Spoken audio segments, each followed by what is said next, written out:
అవకాశం దొరికింది కదా అని మాట్లాడుతుంటే ఒక ఆయన అటు ఇటు తిరుగుతుంటాడు. కుర్చీ పెట్టుకొని తిరుగుతున్నాడు. రా బాబు ఏమైందిరా? నువ్వు మాట్లాడు ఇటు ప్రసంగం ఇచ్చేస్తుంటాడు, అటు తిరుగుతుంటాడు.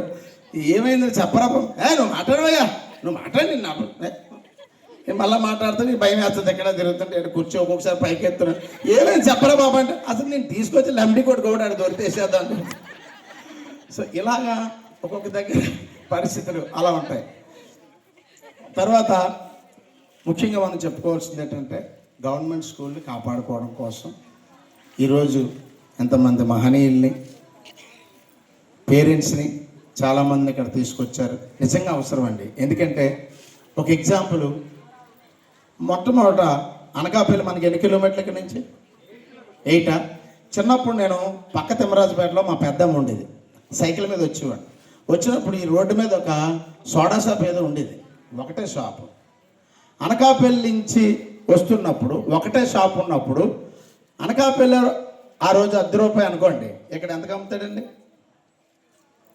₹1 అయినా లేదా రూపాయికైనా అమ్ముతాడు, లేదా 30. అక్కడ ₹10 అంటే ఇక్కడ 30 పావలా పెరుగుతాయి. తర్వాత పక్కన ఇంకో సోడా షాప్ వచ్చిందో అనుకుందాం. కాంపిటీషన్ పెరిగింది కదా. కాంపిటీషన్ ఎప్పుడైతే పెరిగిందో ఆ 30 వాడు ఏం చేస్తాడు? 60 పైసలు చేస్తాడు. ఆడు 60కి అమ్మినప్పుడు నేను 30 అమ్మితే బాగోదు కదా, ఈడు 60 పైసలు చేస్తాడు. ఇంకో షాప్ పెట్టారు. ఇంకో షాప్ పెడితే ఇలాగ షాపులు పెరిగిపోతున్నాయని చెప్పి అనకాపల్లి ఏ రేటుకి అమ్మాడు, ఈడు ఈ రేటు, ఈడు ఆ రేటు, ఆడు ఆ రేటు, ముగ్గురు ఒకే రేటుకి అమ్ముతారు.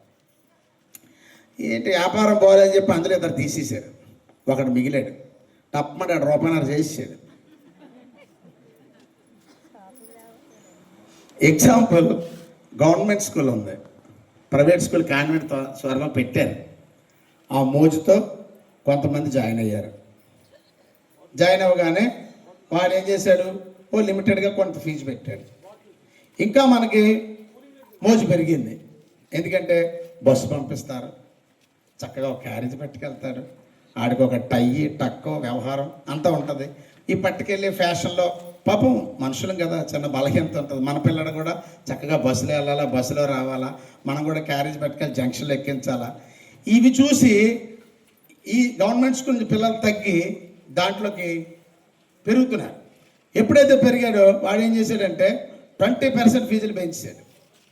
స్ట్రెంత్ పెరుగుతుంది అంటే స్కూల్ మీద మంచి వచ్చినప్పుడు వాడు ఎందుకు వ్యాపారం పెంచుకోకూడదు? పెంచుతున్నాడు. ఈ మొత్తం గవర్నమెంట్ స్కూల్ ఖాళీ అయిపోయింది. ఖాళీ అయిపోతే ఆడు ₹200 ఫీజు ఉండేది, ఎల్కేజీ ఫీజు 500 చేసేసాడు. ఇంకా 10th క్లాస్ 2000 చేసేసాడు. ఆడి ఇష్టంగా. అప్పుడు గ్రామస్తులు అందరూ కలిపి మళ్ళా ప్రెసిడెంట్ దగ్గరికి వీళ్ళందరూ కలిపి ఆలోచించుకున్నారు. ఇదేంటిదాయి, ఏం ప్రెసిడెంట్ అయ్యా నువ్వు?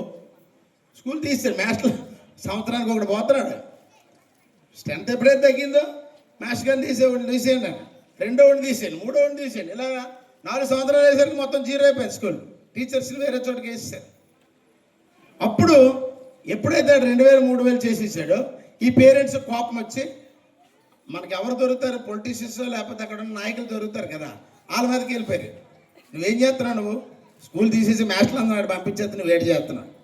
దేంటి నేనేటి చేస్తున్నాడు రా, మీరు ఎవరు పిల్లలు పంపించకపోవడం జరిగింది. ఏం చేస్తాం మాకు తెలియదు, స్కూల్ అర్జెంట్గా ఇక్కడ ఉండాలా. అర్జెంట్గా ఉండాలంటే ఎలాగవుతుంది? పిల్లలు ఉండాలి కదా, పిల్లలు ఉండాలి. గవర్నమెంట్ మళ్ళీ శాంక్షన్ రావాలి. ఉన్న పోస్టులను తీసి పారేశారు. సరే మొత్తం మీద సరే మీ పిల్లలు తీసారంటే ఆ ఫీజులు కట్టుకోలేనటువంటి ఒక 10 మంది పిల్లలు స్కూల్కి రావడం మొదలుపెట్టారు. పక్క స్కూల్ నుంచి ఒక మాస్టర్ని డిప్యుటేషన్ వేశారు. నెక్స్ట్ ఇయర్ ఆ ఫీజులు ఇంకా పెంచుతున్నాడు.